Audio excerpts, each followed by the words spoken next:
could do these if you wanted to. You've got all the military, all the branches and whatever. This one just happens to be a Coast Guard veteran here. Okay, here's a non-puzzle. I love cats. You can make a lot of the ones I told you you can buy from Woodcraft by Scott. You can buy them as a puzzle, but then you can look at them and say, okay, I don't want to make a puzzle for this little kid, maybe it's too small. So what you do is just eliminate the puzzle pieces and make it a solid where you can still read it. And this one says, I love cats. Here's one that takes a little bit more to do. Got a few more cuts. Something different, depending on who you're giving the gifts to. How many in the stack? How many layers is that? 6? This one happens to be 6 layers. This one happens to be 6 layers. And they're all different, but I'm saying you could lay them up so you cut it, and when you're done, you got, X number of these.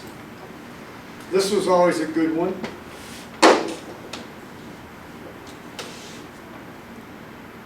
And I didn't bring the other one that I have that's on the very top shelf because I didn't feel like getting the ladder out when I was putting my box together, but I had a woman come to me and say, I use duct tape. I said, come back next month. So I've got real women use duct tape. Shouldn't it say real men use blue tape? Huh? And like I said, you can use so much scrap wood,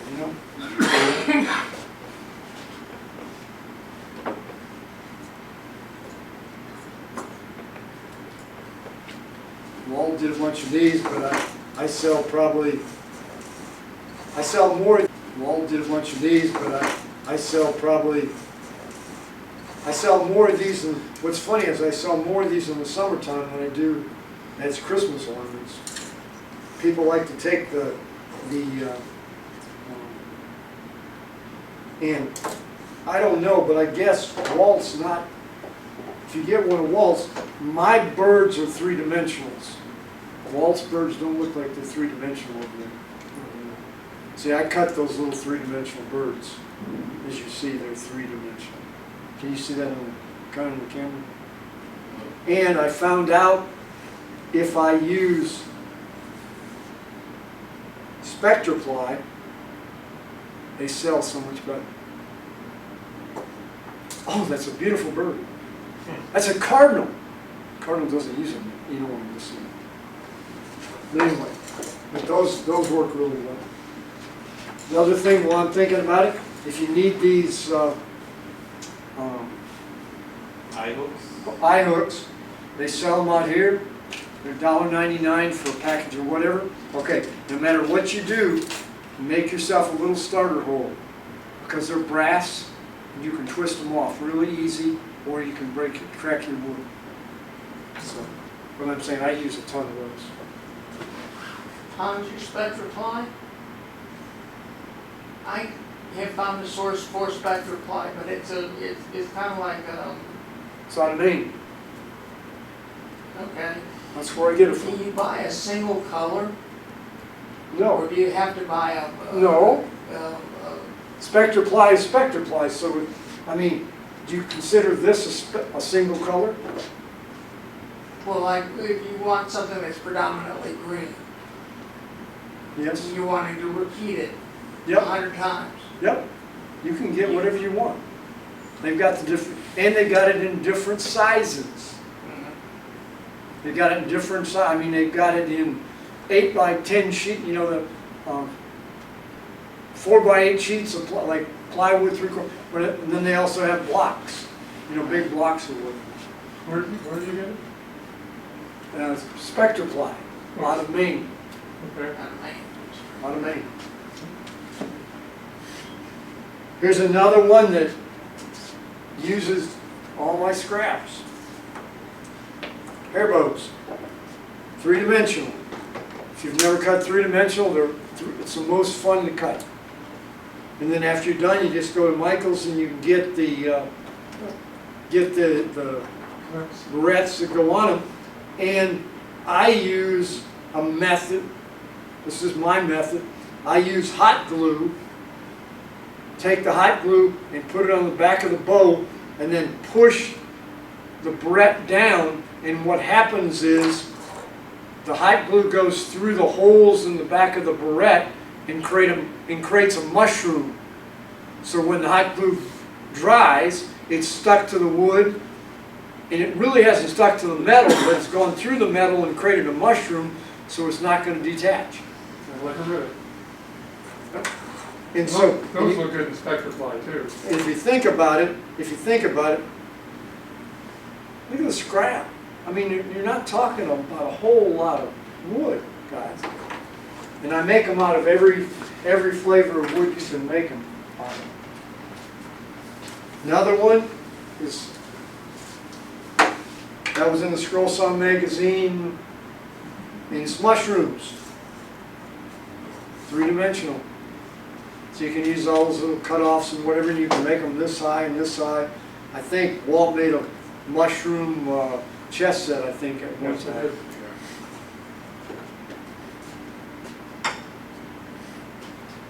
These are my favorite to do.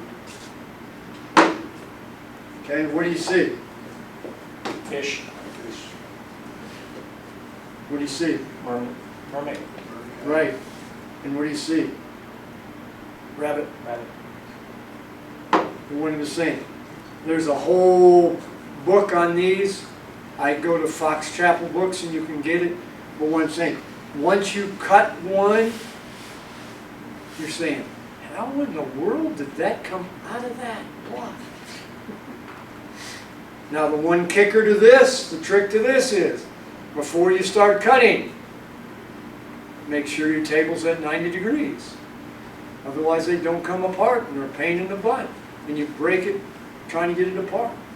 And the other thing is, start off with a soft wood when you first start doing this, because it's thick and you've got a lot of cuts, and you know, here and down in here, and you got a lot of little cuts. You know, start with a softer wood, and then there's nothing that says you can't cut it out of hardwood, but once you get used to cutting them, it's a lot easier to cut them. But I cut a lot of these. I should have brought some more, but I didn't. But you know, there's probably 50 or 60 patterns. Okay. He brought a lot more than I did. I didn't bring, but I'm saying, I use up my, here's the cars like he had. And then when I have bigger pieces, I make bigger cars. And I do not make my wheels. It's not worth the time and effort. I can't remember exactly where I buy them, but I'm saying, but these are two different types, because this is a wheel and a peg. Okay, it's a peg you push in from both sides, and these are just wheels. And then what you do is you drill a hole bigger than your dowel,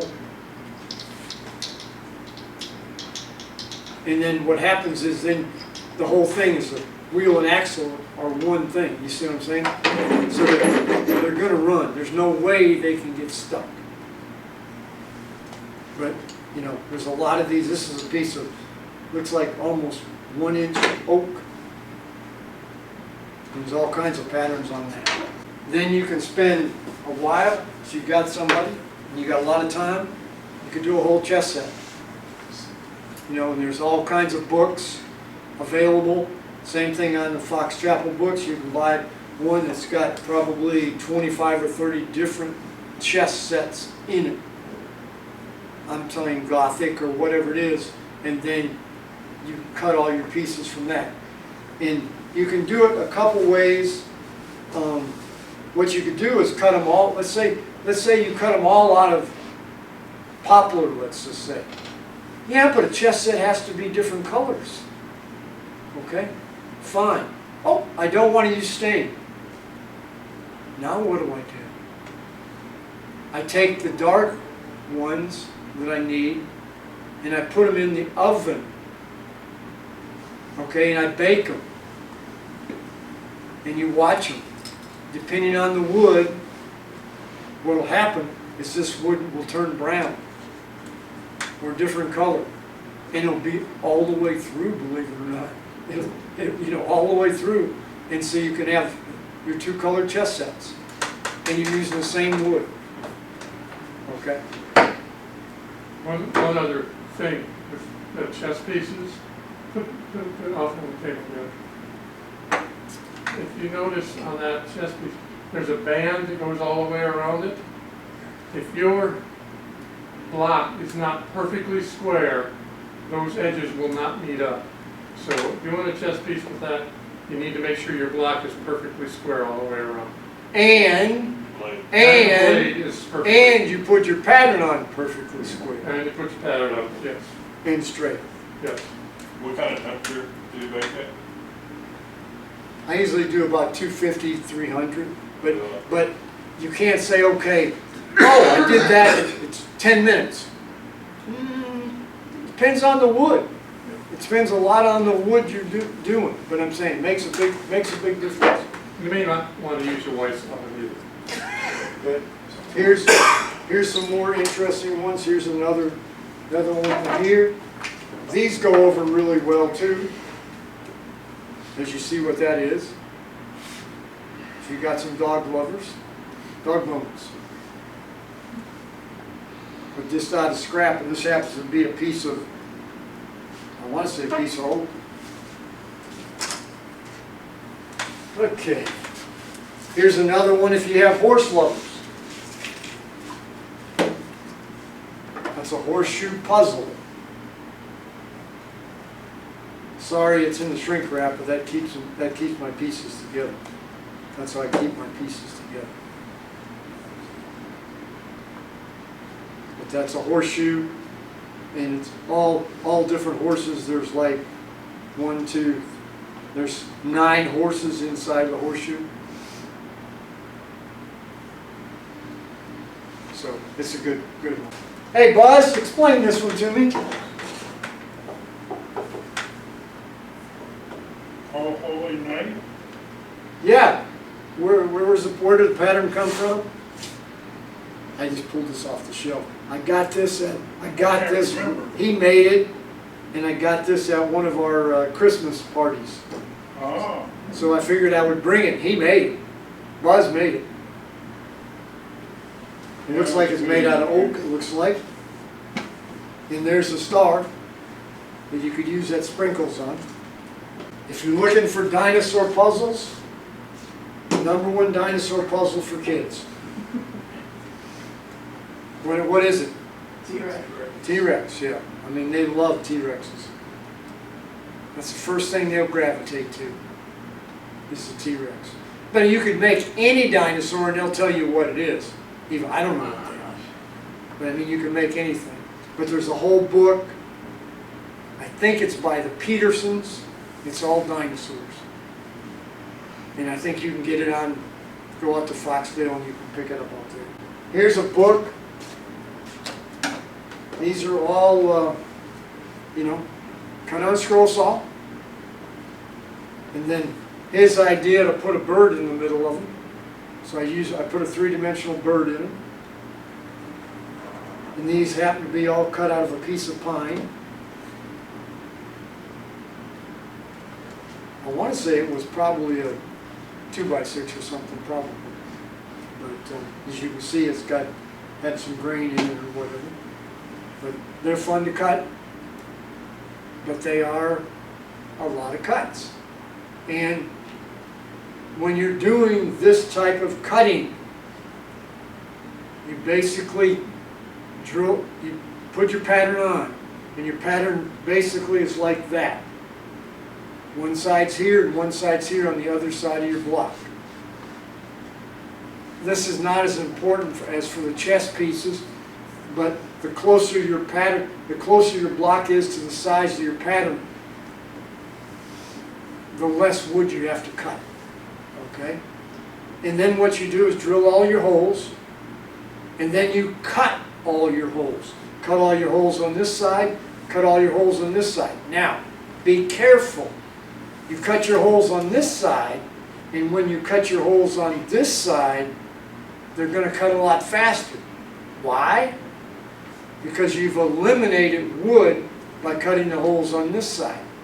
So just be careful when you're cutting, because it's gonna cut faster. Once you get all your holes cut, then here's the next trick. Cut the other side, but never, never, never come outside of your block. Stay in your block because you want your block to be whole. Okay? Then set it down on a flat surface. Put packing tape around it. Then cut the other side. And then carefully take it apart. And make sure you've got all these little pieces on the inside out when you're trying to pull them apart, because they can cause problems sometimes when you're trying to get them apart. But those go over really well.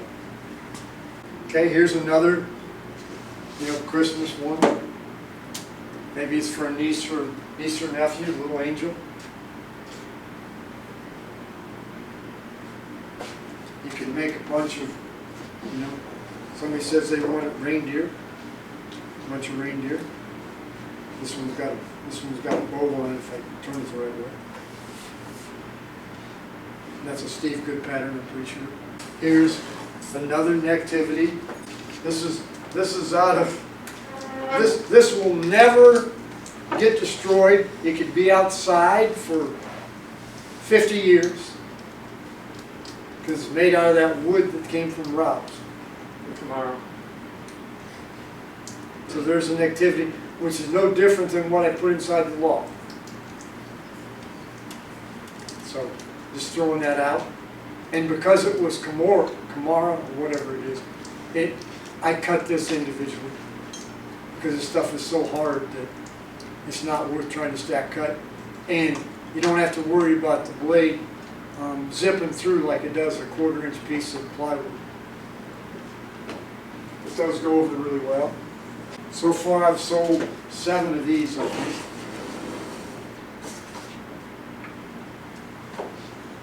Hardest part of this pattern is the eyes. And then I just put them on a piece of, I put them on a piece of thin wood just to, so they stand up a little bit better and they don't fall over.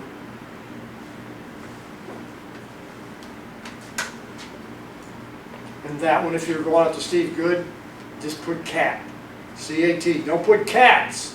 Put cat. Okay. This one was done on a piece of old board. And that's dogs. The dog. This one and the cats were a new. Is that a whippet? Put out about a month or a week ago, I think. What? Sorry, is that a whippet in the middle? A greyhound? I have no idea. Looks like a whippet. That looks like a Looks like it. Okay, here's 2 others that go over really well. Go over really well. I got this one and I got one for dogs. Cat lady and dog lady. They sell really well. And if somebody has a bunch of cats or whatever, they like it. This one also gets a lot of laughs and people really like it.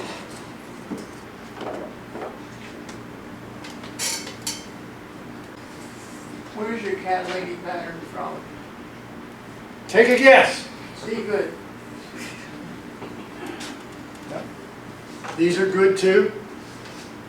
You know what this is, right? Mm-hmm. What is it? It's a Goes over the door. door topper.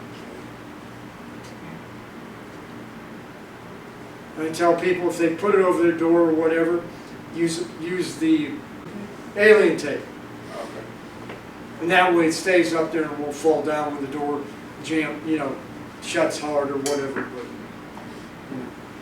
in my case, the same reason I don't stain them, because people, I say, oh, you can stain it whatever color you like, How often do you stain at all? Huh? How often do you stain, Do I stain? if at all?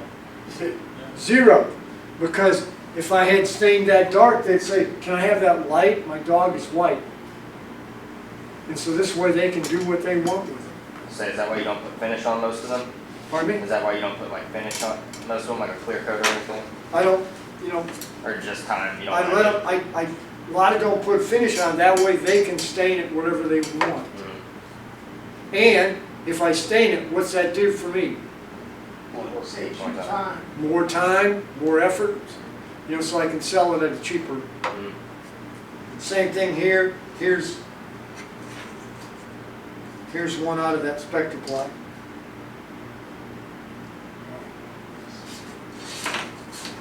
And I just went on Amazon and got the necklaces. And then I probably do probably 200 or 300 of these at Christmas time. Okay? How many people have done three-dimensional reindeer? I mean, they're so much fun to cut. But what's more interesting about them, if you're in the selling process, I usually sell them for $5, okay? But when you make a three-dimensional reindeer, you have the two sides and the two sides this way. Well, I sell the two sides this way for $3 each, so I sell my scraps for $6 and my piece for $5. Because I make reindeer pins out of them, which I don't have any with me, I apologize. And the reindeer pins, I give them to people and tell them I've deered them, okay? Or I have a lot of people buy them from me and they give them to all their clients. I had one real estate lady bought them every year she's been buying them every year for 5 or 6 years. And she gives them to all her clients and whatever, or, you know, contacts or whatever. But they're fun to make, and they're just made out of scrap. Usually you make them out of pine or poplar. Now these are super easy, and they take up all kinds of, I mean, you know, you're going to have to go find special wood to cut these, you know, out of your scrap bin. Okay? And there are over 50 or 60 different patterns. I mean, if you've got somebody that just had a newborn, you can, you know, here's a dog and a boy, you got the girl, you got both, you know what I'm saying. Anyways, here's, you know, show your love for your niece.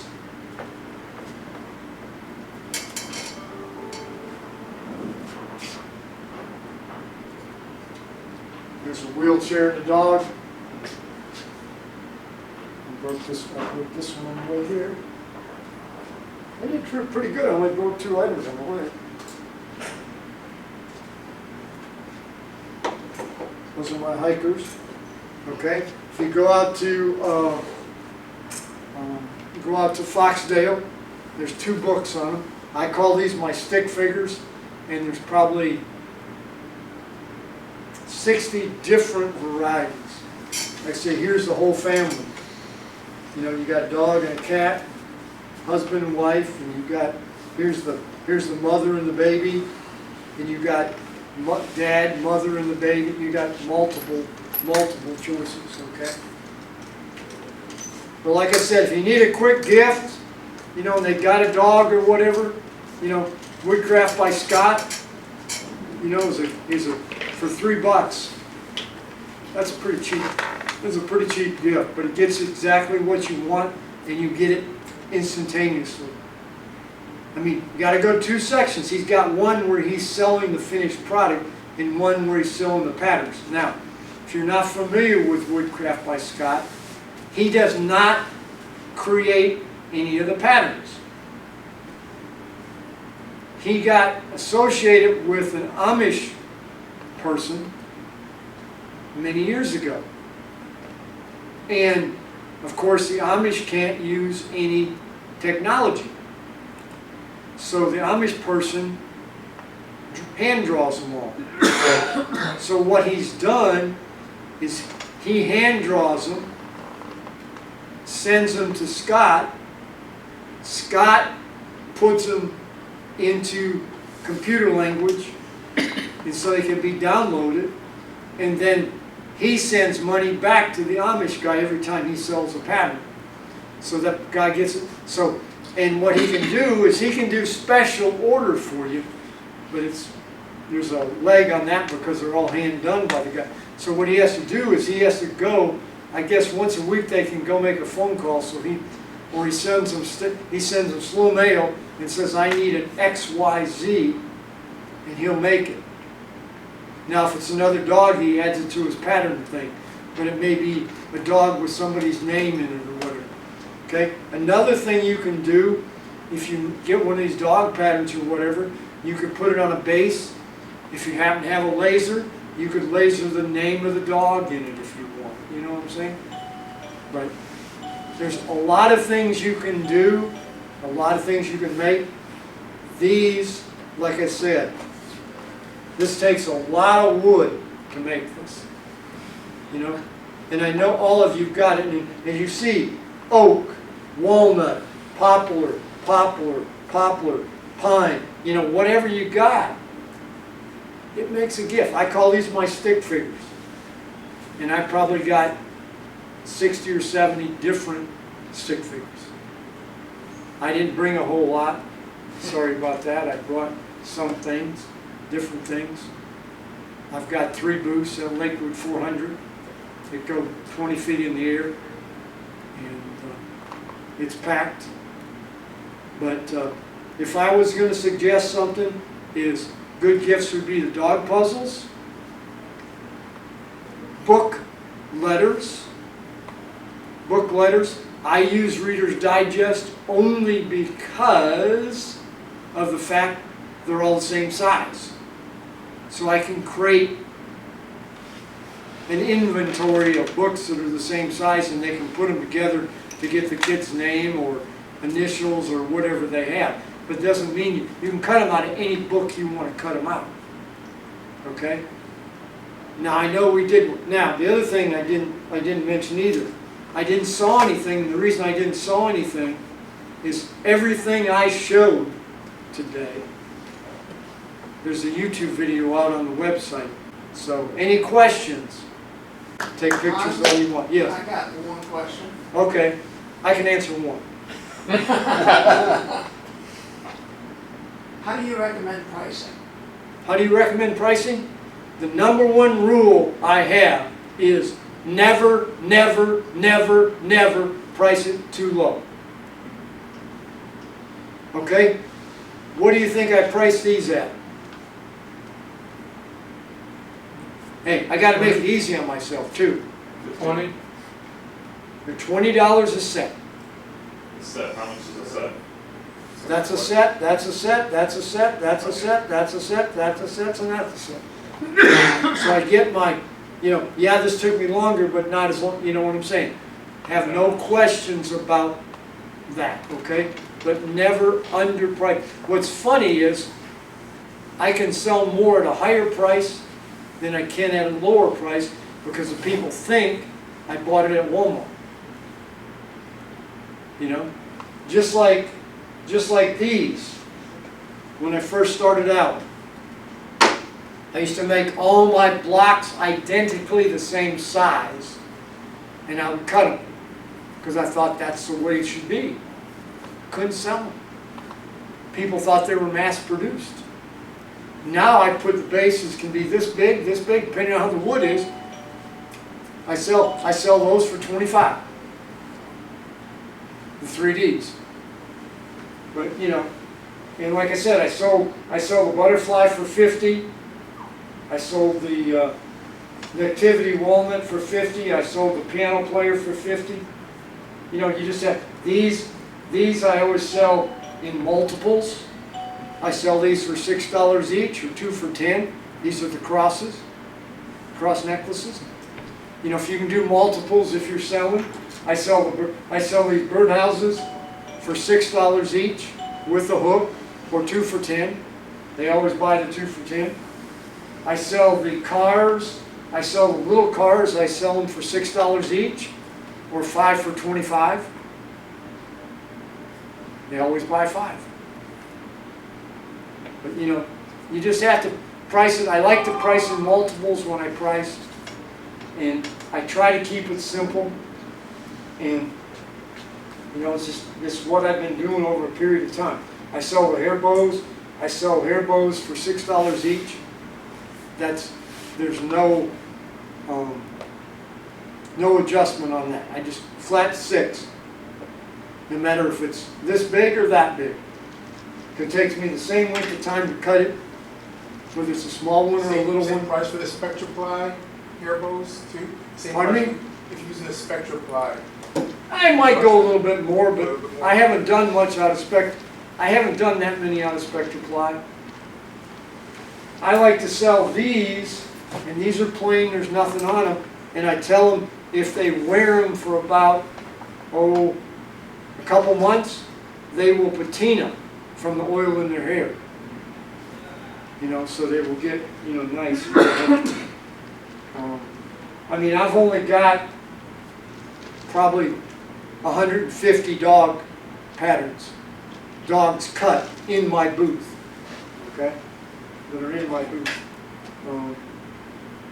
But like I said, the panel one and the butterflies go over really well. And if you're going to sort something on Steve Good's site, put the least in you can, and you should be able to find what you want.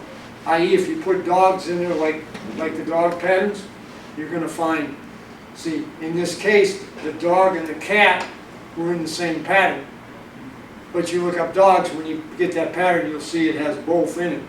Or you'll get dog tags, or you'll get Georgia Bulldogs, or you'll get, you know, anything that has dog in it, you know what I'm saying? So, but, you know, just make something, and the kicker is, if you're going to make something, start now. Start now. Not December 1st. You know, like I give, if you're going to do this one, you give this gift when the grandkids come for Thanksgiving dinner. You give this to them now, and then they decide, mother and the kids decide if they do it right before they go to bed or first thing in the morning. And if they have 3 kids, it's alternate, 1, 2, 3, you know. One does it day 1, one does it day 2, one does it day 3, one does it day 4. And so that way they put it together and they have fun. It ends up being this particular puzzle I've been doing for probably 20 years. And I've given it to people I've worked with at work.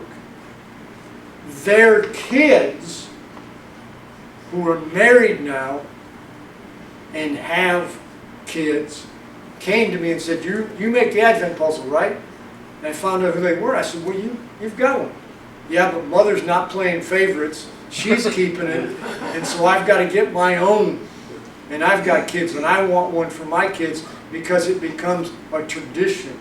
It became a family tradition on the table because it was in a pot, it was in a dish, and they put it together and it laid on the table, you know, not complete until Christmas time.